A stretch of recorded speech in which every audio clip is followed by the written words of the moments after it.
Merhaba arkadaşlar, Mat Mimarisi kanalımıza hoş geldiniz. Bugün sizlerle iki fiil matını çalışacağız. İki fiiller nasıl mat edilir oyun sonunda bunu öğreneceğiz. Öncelikle bilmemiz gereken şey, rakip şahı iki fiille sadece köşede mat edebiliriz. Yani son sıraya getirmemiz yetmez. Son sıradan sonra bir de köşeye göndermemiz lazım. Filleri bir üst yatayda yan yana getirmeye çalışacağız. Bunu 6. yatayda filleri yan yana getirdikten sonra rakip şah son sıradaki şahı köşeye sürükleyip orada mat edeceğiz. Bunun için öncelikle rakip şah son sıradayken köşeye nasıl sürükleyip orada mat ediyoruz onu çalışacağız arkadaşlar. Bunun için önce köşeyi belirlememiz lazım. Kara şah bizim şahımızın da olduğu köşeyi seçmemiz daha mantıklı olur. Çünkü kendi şahımızda çalışmış olur böylece. Eğer bu köşede mat edeceksek zıt yöne kaçmasını engellememiz lazım. O yüzden fil E7, sonra fil D7 ve C8'i tuttuk. Ve nihayet şah köşede. İşte burada çok dikkatli olmamız gerek. Eğer B8'i de tutarsak oyun pat olur. Şah tehdidi yokken hamlesiz kaldı siyahlar. Burada oyun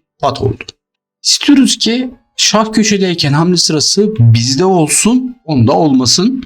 Şah köşedeyken hamle sırası bizde olursa onu mat edeceğiz. Bu yüzden hamle sırasını değiştirmek için bir tane bekleme hamlesi yapıyoruz. D8'e kaçamayacağına dikkat edelim. Sonra fille şah köşedeyken mat ettik. İki fil ve şah son sıradaki şahı bu şekilde mat etti. Rakip şahı köşeye sürüklemek bazen o kadar kolay olmayabilir. Örneğin rakip şah C8'de olsaydı işimiz kolaydı. Az önceki örnekte fille gelip kaçacağı yeri tutardık. Ama C8'de değil. Eğer hamle sırası 10'da olsaydı zaten kaçacağı yer C8. O yüzden hamle sırasını değiştirmek için bekleme hamlesi yapıyoruz. Şah kaçtı. Bakın şimdi kaçış yerini tuttuk. B8'e gitmek zorunda. Köşeye gitmesini istiyoruz. Yine tuttuk. A8'e gelince at olmamasına dikkat ediyoruz şah köşedeyken. Şah köşedeyken bir bekleme hamlesi. B8'e kaçamıyorken sıra bizde olsun istiyorduk. B8'e kaçamıyor, sıra bizde ve mat ettik. İşte arkadaşlar rakip şah son sıradayken köşeye kadar sürükleyip bu şekilde mat ediyoruz. Peki son sıraya nasıl sürükleyeceğiz? Son sıraya sürüklememiz için dikkat etmemiz gereken şeylerden bir tanesi fillerin yan yana olması. Fillerimiz yan yanayken güçleri maksimum derecede ve rakip şahı en iyi şekilde kısıtlıyor. Filler şu an 3. sıra yan yana. 4'e getirdiğimiz zaman rakip şahın alanı daha da daralacak. 5'e getirdiğimiz zaman daha da daralacak.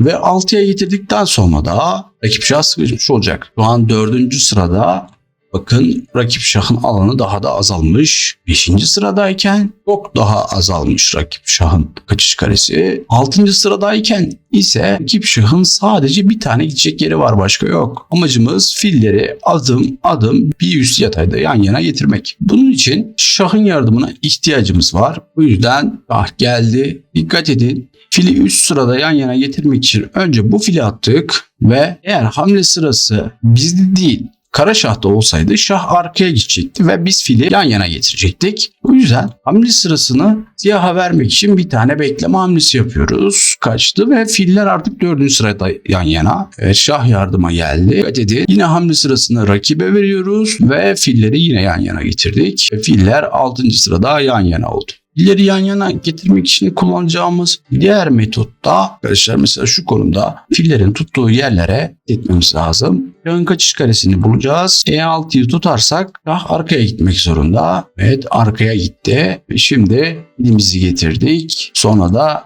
filimizi bir üst yatayda yan yana getirdik. Bir diğer yolsa fili attığımız zaman şah kaçarsa hemen sonrasında diğer fili yan yana getirdik. Yani filleri bir üst yataya getirmek için yapacağımız hamlelerden bir tanesi şahla dürtmek, şahın kaçış karesini tutup filleri yan yana getirmek. Diğeri fille şahın yataydaki kaçış yerlerini tuttuktan sonra diğer fili yan yana getirmek. Zaten şah köşedeyken ne yapmamız gerektiğini biliyoruz. Buradayken şahı mat edeceğimiz yer bu köşe olmalı. Çünkü bizim şahımız buraya yakın. Bu yüzden eğer bu köşede mat edeceksek ters tarafa kaçmasını engelliyoruz. Fille tuttuk. Ters tarafa kaçmasını. Geldi. Fille yine tuttuk. Buraya gitmek zorunda. Şahla o pozisyonu alıyoruz. B8'e geldiği zaman fille şah. Bakın zıt yöne kaçmasına tutuyor muyuz diye her zaman kontrol ediyoruz. Evet. E alttan şah. Zıt yöne tabii ki kaçamıyor. Köşeye kaçtığı zamansa mat. Evet arkadaşlar, iki fil matıyla ilgili paylaşacaklarım bu kadar. Videomun sonuna kadar izlediğiniz için teşekkür ederim. Kanalımızı beğenip abone olmayı unutmayalım. Bir sonraki videomuzda görüşmek üzere. Hoşça kalın.